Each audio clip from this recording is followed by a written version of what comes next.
Apple TV release பண்ணியிருக்க fountain of யூத்துங்கிற படத்தை பற்றி தான் அந்த வீடியோவில் பார்க்க போகிறோம். இந்த ஃபவுண்டைன் ஆஃப் யூத்துங்கிறது பார்த்திங்கன்னா இளமைக்கான நீரூற்று அப்படிங்கிறது தான் அர்த்தம். இந்த ஃபவுண்டைன் ஆஃப் யூத்துன்னு எதை சொல்ல வருதுன்னா, நீங்கள் ஏற்கனவே கார்ட்டூன் சீரீஸ்லாம் பார்த்துருப்பீங்க, சிந்து பாத் சீரீஸ் அந்த மாதிரிலாம். அப்புறம் pirates of the Caribbean 4th பார்த்துருப்பீங்க, ஸ்ட்ரேஞ்சர் டைட்ஸுங்கிறது. அதுலேயும் இதே மாதிரி தான் நம்ம ஜாக் ஸ்பேரோ இளமைக்கான நீரூற்று நான் தேடி கண்டுபிடிப்பேன் அப்படின்னு சொல்லுவார் ஸ்டார்டிங்லேயே. அந்த இளமைக்கான நீரூற்று தான் இந்த காலத்தில் மாடர்ன் சிட்டியில் கண்டுபிடிச்சா எப்படி இருக்குங்கிறத படமாக எடுத்திருக்காங்க. இன்னும் அந்த இளமைக்கான நீரூற்று இருக்குது அப்படின்ட்டு சொல்லிகிட்ருக்காங்க. அது மட்டும் இல்லாமல் அந்த இளமைக்கான நீரூற்று எடுக்கிறதுக்காக மேப்பை ஃபஸ்ட்டு தேடுவாங்க. அந்த மேப்புக்காக இந்த டீமும் அப்புறம் எதிர் டீமும் ஒரு கார்ப்பரேட் டீமும் சண்டை போட்டுப்பாங்க. அதுக்கப்புறமா பார்த்திங்கன்னா இவங்க மேப்பை தேடி முடிச்சதுக்கப்புறமா ஒரு புக் இருக்கும். நேஷ்னல் ட்ரெஷர்லாம் பார்த்துருப்பீங்க, நிக்கோலஸ் கேஜோட படம் national treasure 1st 2nd 3rd part. அது டிஸ்னி எடுத்த நேஷ்னல் ட்ரெஷர் அட்டம் தான் இந்த படமும் இருக்கும். அந்த நேஷ்னல் ட்ரெஷரில் பார்த்திங்கன்னா ஒரு புக் இருக்கும், அவங்க ட்ரெஷரை தேடி போடுறதுக்கான ஒரு புக்கு. அதே மாதிரி இதுலேயும் ஒரு புக் இருக்குது, ஃபவுண்டைன் ஆஃப் யூத்தை தேடுறதுக்கு, அது இளமை நீரூற்றை தேடுறதுக்கு ஒரு புத்தகம் இருக்குது. அப்புறம் அதோட மேப் இருக்குது. அந்த புத்தகத்தில் பார்த்திங்கன்னா அதோட வழிமுறைகள் எல்லாமே போட்டிருக்கும். ஃபவுண்டைன் ஆஃப் யூத் எப்படி தேடுறது, என்னென்ன பாஷை போட்டிருக்கோம் அப்படின்றத போட்டிருக்கும். அந்த மேப்புக்காக 2 டீமும் சண்டை போடும். இந்த 2 டீமும் சண்டை போட்டதுக்கப்புறமா பார்த்திங்கன்னா அந்த இடத்துக்கு போகிறதுக்கே திரும்பி சண்டை போட்டுப்பாங்க. ரெட் நோட்டீஸ் படம் பார்த்துருப்பீங்க. அதில் ராக்கும் நம்ம டெட்பூலும் வேன்சிட் ரியான் ரெனால்ட்ஸும் எப்படி சண்டை போட்டுப்பாங்களோ அந்த மாதிரி இதுலேயும் சண்டை போட்டுப்பாங்க. அப்புறம் அந்த மேப்பை தேடினதுக்கப்புறமா அந்த பிரமிடுக்கு போகிற வழி தடத்தில், எகிப்தில் போகிற வழி தடத்தில் என்னென்ன பிரச்சனை நடக்குது அப்படின்னு காட்டுவாங்க. பழங்கால ட்ரெஸ்ஸில் இந்த அட்லாண்டிஸ் இதெல்லாம் பார்த்துருப்பீங்க. அங்கே என்னென்ன செக்லாம் வைக்கிறானுங்க, சீக்வன்ஸ் இருக்கும் எல்லாம் காட்டுவாங்க. இந்த ஃபவுண்டைன் ஆஃப் யூத்துங்கிறது ஆப்பிள் டிவி தான் ப்ரொடியூஸ் பண்ணியிருக்கு.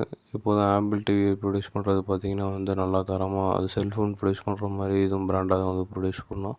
நல்லா சாம்சங் எதுவும் சேனல் ஓப்பன் பண்ணல. ஏன்னா சாம்சங் மூவி ப்ரொடக்ஷன் ஓப்பன் பண்ணால் ஆப்பிள் டிவிக்கு இதுக்கு போட்டி வந்துடும். சாம்சங் இதோடய பயங்கரமாக பண்ணும். ஏன்னா செல்ஃபோன்லேயே ஆப்பிளோட சாம்சங் பயங்கரமாக பண்ணிகிட்ருக்கு.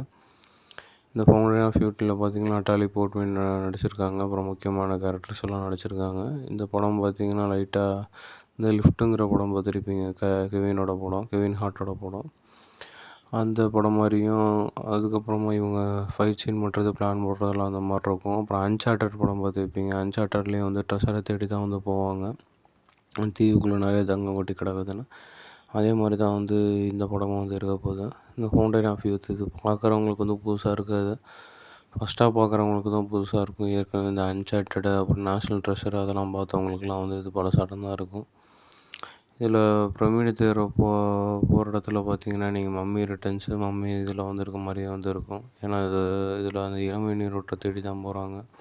ஆனால் அந்த பொண்ணு யாருப்பா, அந்த பொண்ணு இந்த அளவுக்கு பயங்கரமாக பயிற்சி பண்ணுறது காமிச்சிருக்காங்க. இவங்க நட்டாலி போர்ட்மேனோடைய ஸ்க்ரீனில் பயங்கரமாக இடம் பிடிச்சிருக்காங்க தான் சொல்லணும். ஏன்னா இவங்க ஒவ்வொரு பயிற்சியும் பார்த்திங்கன்னா பக்கு திக்குன்னு தான் இருக்குது. ஏன்னா அந்த அளவுக்கு ஹீரோவே நல்லா கோளாரை வச்சு அடிக்கிற மாதிரி பயங்கரமாக பயிற்சிலாம் காமிச்சிருக்காங்க. அப்புறம் அட்லாண்டிஸ்லாம் இந்த கிங்டம் ஃபாலன், லாஸ்ட் கிங்டம்லாம் பார்த்துருப்பீங்க. அதில் எப்படி காமிச்சிருந்தாங்க நம்ம ஜெயசன் மாமாவா, அதே மாதிரி தான் இதுலேயே காமிச்சிருக்காங்க. அந்த இதுக்குள்ளே போனோடனே தண்ணி ஃபுல்லாக ரொம்புற மாதிரியும், அந்த தண்ணியிலேருந்து எப்படி தப்பிக்கிறாங்க அப்படின்னு காட்டுற மாதிரியும் இருக்கும். நேஷ்னல் ட்ரெஷரில் பார்த்திங்கன்னா கிளைமேக்ஸ் சீன் அப்போ அந்த தண்ணி ரொம்பி வெளியில் வர முடியாமல் இருக்கும். ஒருத்தர் மட்டும் அந்த சுற்றிக்கிட்டே இருந்தால் தான் அப்படியே ஓப்பனாகி வெளில வர முடியும் எல்லோரும்.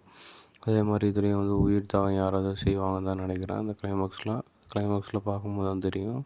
அதுக்கு பாய்ஸ் படத்தில் நடித்த நம்ம இவர் வேறு நடிச்சிருக்காரு, நம்ம வில்லி பூச்சரோட ஃப்ரெண்டு வேறு நடிச்சிருக்காரு, ட்ரைனிங் கொடுத்துட்ருக்கவர். அதனால் படம்லாம் இன்ட்ரெஸ்ட்டாக தான் இருக்கும், அட்வென்ச்சராக இருக்கும்.